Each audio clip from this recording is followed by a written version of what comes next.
Bab 987, Kenalan Lama. Lama tidak bertemu Kevin, aku datang ke kota Leicester untuk bisnis. Sambil menjelaskan, Axel mengulurkan tangannya ke arah Kevin, lama tidak bertemu ya. Gimana kabarmu?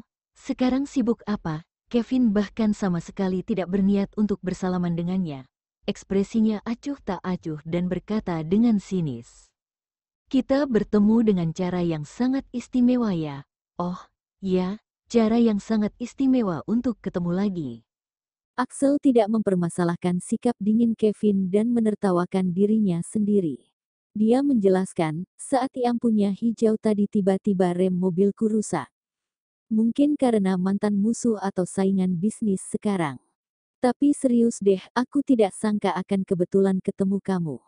Kita belum pernah ketemu selama beberapa tahun. Kita pergi minum yuk.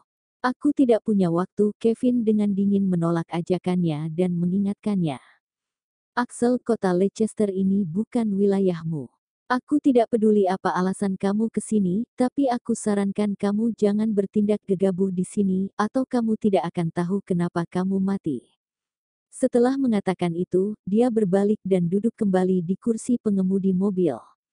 Melalui kaca spion, Kevin melirik pria yang berdiri seperti patung di samping mobil mewah hitam itu dan ada sedikit kekhawatiran yang terlihat di matanya. Kevin sudah lama bisa menikmati hidup yang hangat dan nyaman, sehingga beberapa bahaya sudah dia lupakan. Sekarang munculnya Axel membuat semua kenangan yang ia simpan di lubuk hatinya semuanya muncul kembali. Dia tidak akan pernah berpikir bertemu dengan Axel di kota Leicester hari ini adalah takdir. Apalagi cara bertemunya dengan Axel juga bukanlah suatu kebetulan.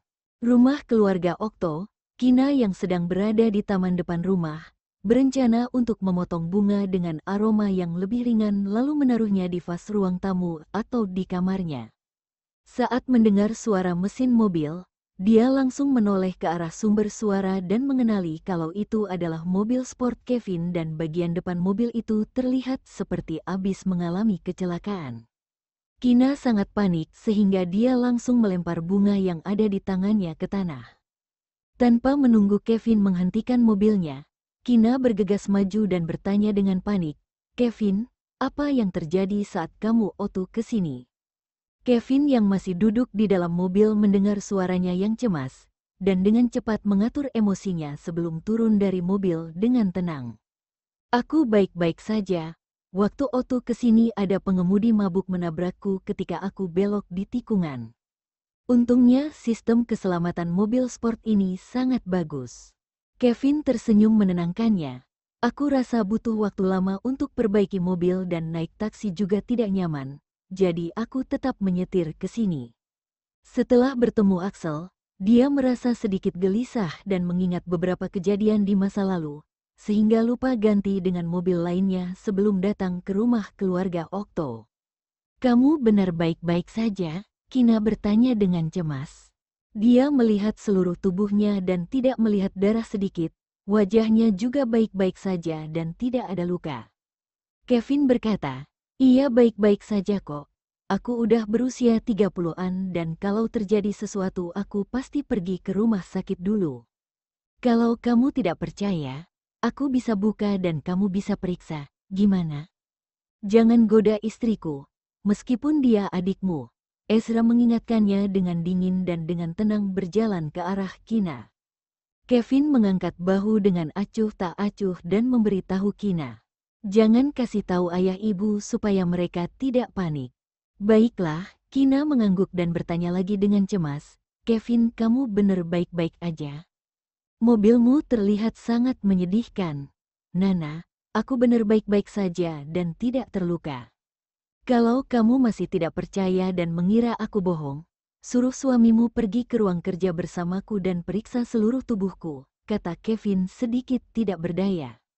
Ezra menjawab, "Boleh, aku akan bantu periksa dia supaya kamu tidak khawatir lagi." Sebagai mantan pemimpin pasukan khusus, indera dan intuisinya masih sangat tajam. Kalau mendengar dari kata-kata Kevin dan aura yang dia pancarkan, Ezra bisa merasakan ada sesuatu yang tidak beres. Kevin berkata kalau dia ditabrak oleh pengemudi mabuk di jalan dan itu hanya untuk membohongi Kina. Ezra menyuruh pelayan untuk membawa mobil Kevin diparkir di garasi dan mengirimnya ke bengkel mobil untuk diperbaiki lain hari, lalu membawa Kina dan Kevin masuk ke dalam rumah. Kina, aku mau ngobrol sama Kevin, dia menatap Kina. Yang lain tidak tahu kalau ada sesuatu terjadi pada Kevin dalam perjalanan ke sini, jadi mereka berpikir kalau mereka berdua ingin membicarakan suatu masalah serius. Kina mengerti arti dari tatapan Ezra kalau dia benar-benar akan memeriksa Kevin terluka atau tidak. Kina juga bisa merasa ada suatu yang tidak beres, tapi tidak tahu apa penyebabnya. Di ruang kerja, aku tidak terluka kok, Nana aja yang terlalu khawatir, kata Kevin. Namun dia merasa hangat saat melihat Nana yang perhatian dan khawatir pada dirinya. Aku tahu kok, lagian kamu juga keluarga Kina dan wajar kalau dia khawatir kamu terluka. Ezra mengangguk mengerti. Katakan padaku, apa yang terjadi saat kamu ke sini? Kevin berkata, dalam perjalanan ke sini, aku ketemu beberapa orang yang aku kenal di masa lalu. Namanya Axel Sane. Apa kamu pernah dengar tentang orang ini? Ezra merenung sejenak dan bertanya dengan ragu. Axel Sane yang terkenal dengan penyelundupan senjata di Eropa beberapa tahun lalu. Barusan kamu ketemu dengannya. Ya, aku ketemu dia. Kevin mengangguk dengan ekspresi serius. Ezra hendak mengatakan sesuatu tapi terdengar suara pintu diketuk. Lalu dia pergi membuka pintu. Terlihat Vito berdiri di depan ruang kerja dan bertanya, kenapa kak? Ada masalah, aku dengar kamu lagi bicara dengan Kevin, jadi aku kesini untuk dengar pembicaraan kalian. Vito berkata sambil tersenyum. Ketika pelayan itu mengendarai mobil Kevin ke garasi, kebetulan Vito melihatnya dan seharusnya ada sesuatu yang terjadi pada Kevin saat dalam perjalanan. Ezra berpikir sejenak sebelum memberitahunya, Kevin bertemu seseorang yang dia kenal di masa lalu. Apa kamu punya masalah dengan orang itu, dan dia mau balas dendam padamu? Tanya Vito dengan suara keras. Axel tidak punya dendam padaku, Kevin menggelengkan kepalanya dan menyangkal Vito. Tapi sepertinya dia dendam sama tuan muda kedua. Saat mendengar ini kakak beradik itu mengerutkan keningnya.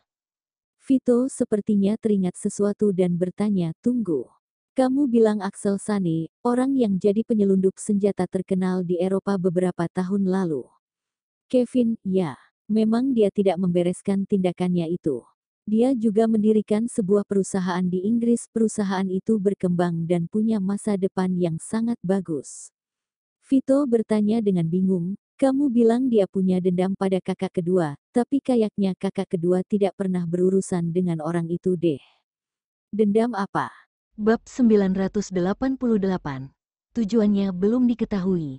Memang dia tidak membersihkan tindakannya itu. Dia juga mendirikan sebuah perusahaan di Inggris. Perusahaan itu berkembang dan punya masa depan yang sangat bagus. Vito bertanya dengan bingung. Kamu bilang dia punya dendam pada kakak kedua. Tapi kayaknya kakak kedua tidak pernah berurusan dengan orang itu deh. Dendam apa? Kevin terlihat sedikit muram dan berkata dengan serius. Axel kenal dengan Lucinta, tapi Lucinta tidak kasih tahu aku cara mereka bertemu. Dia punya hubungan yang sangat dekat dengan Lucinta. Bahkan dia rela mengorbankan hidupnya untuk Lucinta, sedangkan Lucinta adalah orang yang sangat licik dan egois. Cuma sedikit orang yang tahu tentang cerita ini. Waktu itu aku bersama Lucinta dan tetap ada banyak hal yang tidak aku tahu. Aku merasa kedatangan Axel ke kota Leicester kali ini, tentu saja ada maksud lain. Saat itu Lucinta dibunuh oleh Ezra. Meskipun tidak ada banyak orang yang tahu tentang masalah ini, tapi tentu saja jika Axel ingin tahu maka dia bisa menemukannya. Itu sebabnya Kevin mengatakan mungkin saja Axel punya dendam yang mendalam pada Ezra. Ekspresi Ezra berubah menjadi serius ketika mendengar ini. Dia memahami arti serius yang dikatakan Kevin, seperti yang dikatakan Vito. Mungkin memang tindakan Axel Sane sudah dibersihkan dan Ezra tidak bisa melakukan apapun sebelum pihak lain bertindak. apalagi identitas khususnya juga berubah. Karena itu dia hanya bisa diam saja. Ini sama seperti mereka berada di dalam terang dan musuh berada dalam kegelapan. Sulit untuk bertahan melawan musuh yang berada di dalam gelap. Kevin, ceritakan tentang Axel dan hubungannya dengan Lucinta. Katakan semua yang kamu tahu, Ezra berkata dengan serius. Seperti kata pepatah, kita perlu mencari tahu tentang musuh dan waspada. Tidak peduli apa tujuan Axel datang ke kota Leicester, tapi lebih baik dia waspada. Oke, tapi ceritanya panjang. Lalu Kevin mulai bercerita tentang dia menemani Lucinta dan pertama kali bertemu Axel. Lucinta bukan hanya pengedar narkoba terbesar, tapi juga seorang penyelundup senjata. Saat itu ketika Kevin pertama kali jadi dokter pribadi Lucinta, dia terlihat cukup waspada dengannya dan saat itu Lucinta sudah mengenal Axel. Kemudian Lucinta melihat kalau Kevin tidak peduli tentang ketenaran dan kekayaan, juga tidak akan mengkhianatinya. Jadi secara bertahap dia mulai percaya padanya. Dan Axel sudah memusuhi Kevin sejak pertama kali bertemu dengannya. Karena sikap Axel itu akhirnya Lucinta sekali lagi meragukan apakah Kevin seorang agen rahasia yang dikirim militer atau bukan. Kemudian dia terbukti tidak bersalah. Setelah Lucinta bicara dengan Axel, akhirnya sikapnya pada Kevin mulai jadi lebih baik. Dia menduga bahwa ketika Lucinta kabur ke luar negeri setelah terjadi suatu masalah dan seharusnya Axel yang membantunya. Tapi ini baru tebakannya dan belum ada bukti. Kevin mengatakan semua yang dia ketahui tentang Lucinta dan Axel secara detail pada Ezra dan Vito. Karena Axel punya hubungan dekat dengan Lucinta, sehingga ada banyak hal tentang mereka. Tapi Kevin belum selesai bicara dan pelayan sudah mengetuk pintu untuk memberitahu kalau sudah waktunya makan siang. Kevin menghentikan topik ini, kita bicarakan setelah makan siang atau malam hari saja. Kalau ada yang tanya tentang hal ini, bilang saja kalau kita bicara tentang rencanaku buat laboratorium penelitian obat baru. Dia berharap kedatangan Axel ke kota Leicester memang benar untuk bisnis, karena dia tidak ingin Axel datang ke sini untuk membantu Lucinta membalas dendam. Beberapa tahun lalu menghadapi Axel juga sama sulitnya dengan menghadapi Lucinta.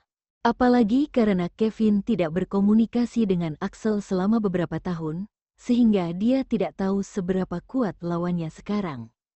Jika ini memang sudah direncanakan sejak lama, maka mereka harus bersiap. Ezra dan Vito juga sama-sama gugup.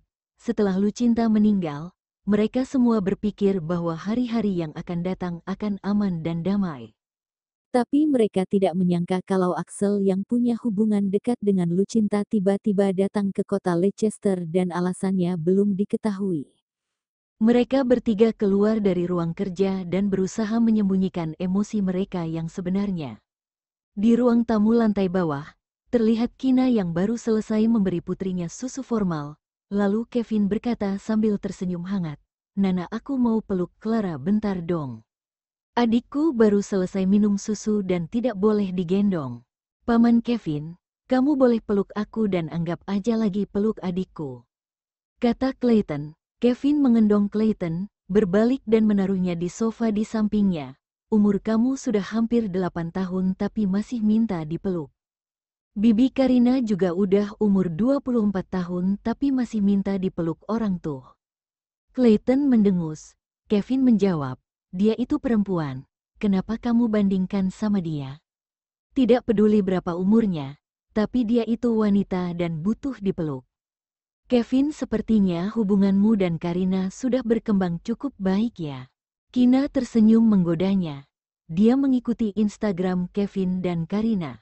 Dia juga mengikuti Instagram Gushen, karena pria itu juga tinggal di sana.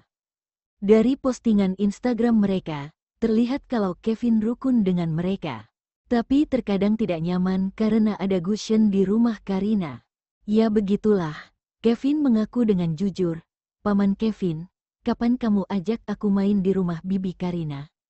tanya Clayton. Dia pernah bertemu sekali dengan Bibi Karina yang sangat cantik saat pesta perayaan 1 bulan Clara.